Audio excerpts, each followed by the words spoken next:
So, ayan, nagtitik-tik ako ng bawang. So, magluluto ako ng adobo.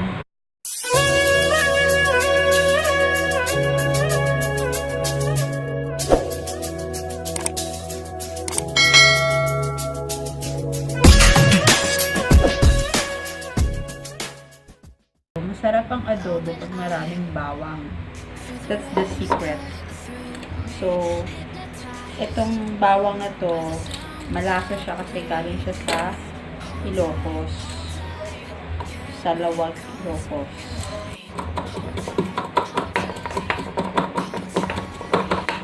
Gigil na gigil eh. Itong bawang. Maliliit lang kasi guys yung yung bawang ng Ilocos. Yan, ready na ang aking bawang.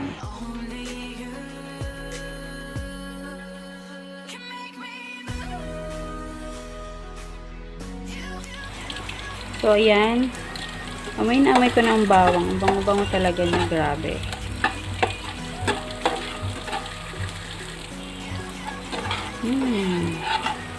Medyo i-caramelize lang natin siya. And then, lalagay ko na yung chicken.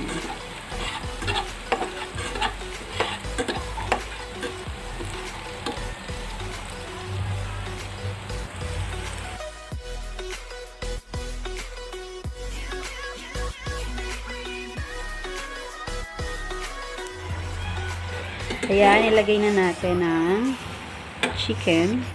So, ang part na ginamit ko dito is breast. So, 3 breast na buo. Right and left. Syempre. Right and left naman talagang breast, diba girls?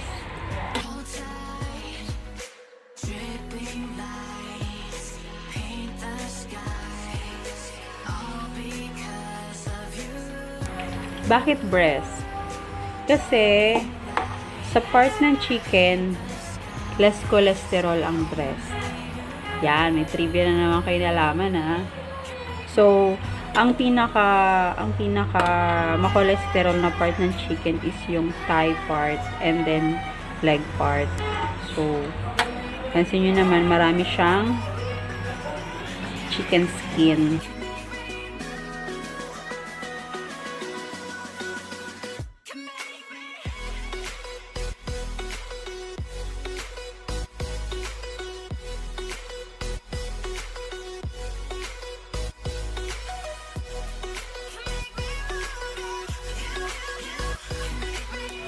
So, ayan, as you can see, medyo naluluto ng laman ng chicken. So, madali lang lutuin ng chicken kasi madali siyang lumambot. Unlike sa pork. Kaya mas gusto ko rin lutuin ng chicken adobo. So, habang ganyan na yung color niya, medyo nag-white na siya. So, kanina reddish siya, diba? Ngayon white na. Ilalagay ko na ngayon ng ating Knorr chicken broth cube. So, bakit natin to ilalagay? Para lalong lumabas yung lasa ng chicken sa ating chicken adobo. So, ayan na siya. 2.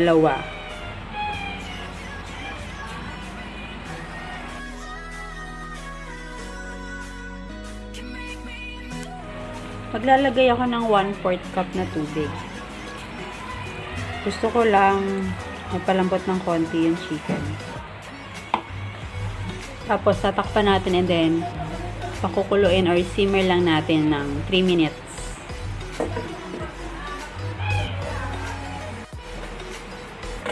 Yan. Kumukulo na siya. Para mamaya, pag medyo pinatuyo ko siya ng konti, hindi naman super dry. May sauce pa rin siyang matitira mamaya. Kasi, hindi ko siya nilagyan ng konting tubig. Pag pinadry ko siya mamaya, hindi na siya masaucy. So, ayan. Yan na yung tamang dami ng sauce na kailangan natin. So, ngayon, ilalagay na natin ang ating toyo at suka.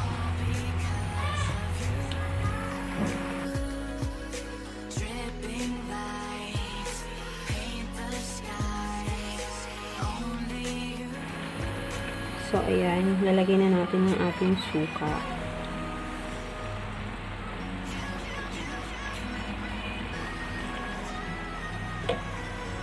Pag ako naglalagay ng suka toyo, hindi ko naman talaga mini-measure kung ilang tablespoon or ilang cup.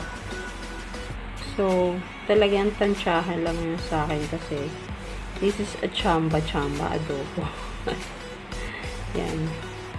So, kailangan mag-a-adjust tayo ng color.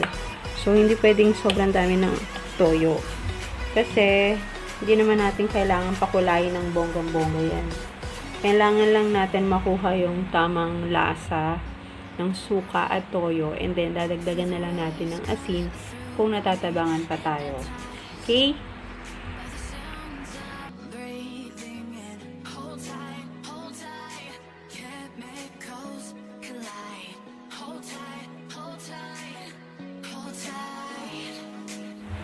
So, ayan, habang kumukulo siya, nilagyan ko na ng laurel.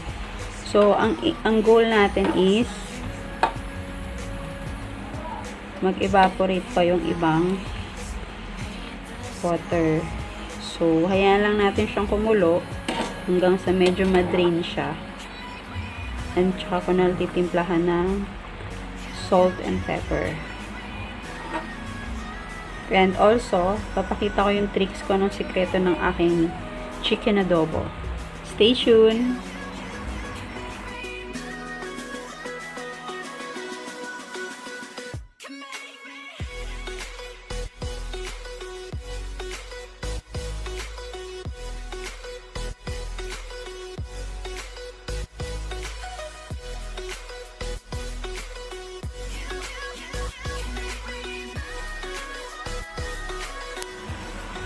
So, ayan guys, medyo nag-drain na siya. Lalagay ko na siya ang aking super secret. So, bago ang lahat, ito muna.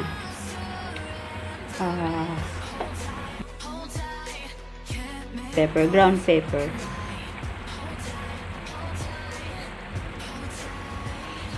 Mahilig talaga ako sa paminta.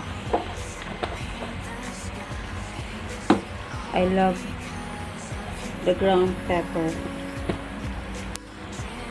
At ito na nga ang sikreto. Naglalagay ako ng sugar. Yan. Naglalagay ako ng sugar sa aking adobo. Nakita ko tong recipe na to kay Chef Boy Logro. Nanonood ako ng cooking show niya sa TV. So, nilagyan niya ng sugar para daw balance. Kung sakali mang medyo naalatan mo, at least, mami-minimize yung saltiness. Pero, this time hindi naman siya maalat. Pero, ang ganda kasi ng texture ng sauce kapag nilagyan mo ng sugar. So, nagiging ano siya, malapot. Dagdagan ko pa ng isa pa. So, yan. 2 kutsara nilagay ko for a 2 kilos of chicken. Ayan. Nag-iba na yung color niya. Sumama na siya sa sauce. Ang bango. Amoy bawang, amoy laurel, amoy suka. Bango-bango niya guys. Sarap. Pwede kayo mag-garnish ng egg. Hard-boiled egg. Pero ako kasi, hindi ko pa siya na-prepare. So, ayan. Kung makikita nyo na closer look, lumalabas yung chicken oil niya. So, meron siyang sariling mantika. Lumalabas yung chicken oil ng chicken. So, ayan. Medyo i-drain pa natin ng konti para masarap. Kasi medyo mas gusto ko yung medyo dried na chicken. I mean, chicken adobo.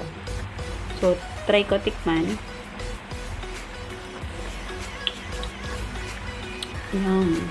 So much. Sarap. Oh, yan na. Naglalabasan ng mga chicken oil. Yan ang masarap isabaw sa kanin.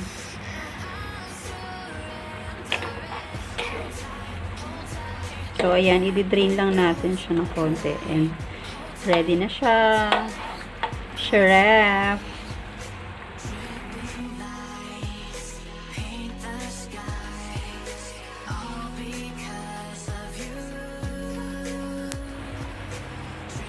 So, ayan, okay na siya. Puro chicken oil na lang ang nakikita ko. At konting sauce. Okay na siya. For plating na tayo.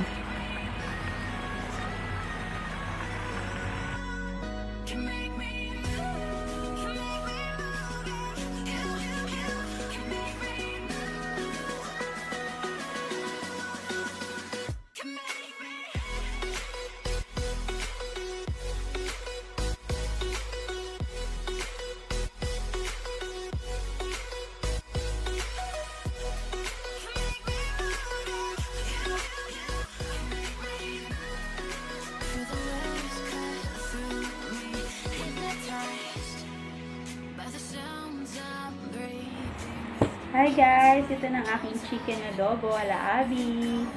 So, ito na siya. Titikman natin. Saka lang na maliit na part. The reason why I like the breast part of the chicken kasi malaman talaga siya.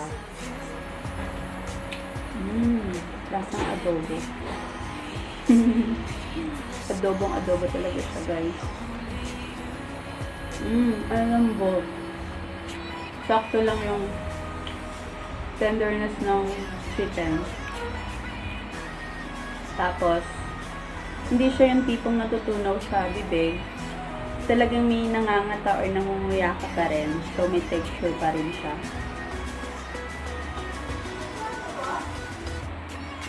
Sarap. Sarap.